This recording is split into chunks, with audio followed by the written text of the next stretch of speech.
जून 2025 पर्यंत बढ़ला आधार अपडेट पाई deadline. आसंतु जानिबा एहार services खबर विषय।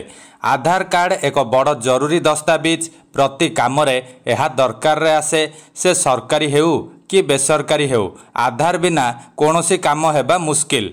आधार अपडेट करिनथिले अनेक गुरुत्वपूर्ण काम हेबो नाही। बारंबार अपडेट करबाकू तारीख भी आसीछि, हेले एबे शेष तारीख आसी जाइछि।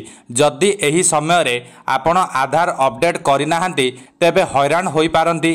तेणु डेरी न करी तुरंत आधार अपडेट करनियंतु। आधार कार्ड को नहीं UIDAI बड़ सूचना देइछि, कहिछि कि एबे सुधा जेउ माने आधार कार्ड अपडेट करिनाहांती सेमाने एबे ही करनियंतु।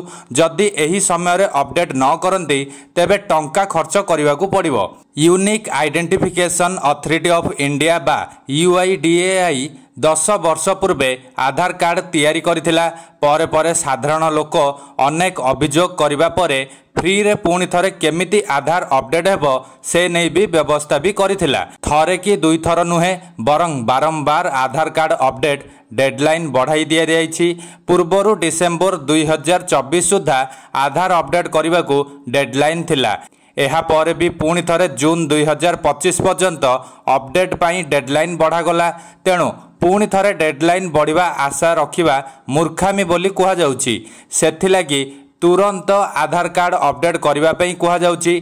एमिति कि माई आधार कार्ड पोर्टाल आपण साहाय्य भी करि परिबे। जेउ माने डेडलाइन मध्यरे आधार कार्ड अपडेट करिनाहांती सेमाने एबे बिना अर्थरे अपडेट करि परिबे नाही। कुहा जाउछि कि आधार अपडेट करबा को हेले 50 टंका खर्च करिबाकू पड़िबो।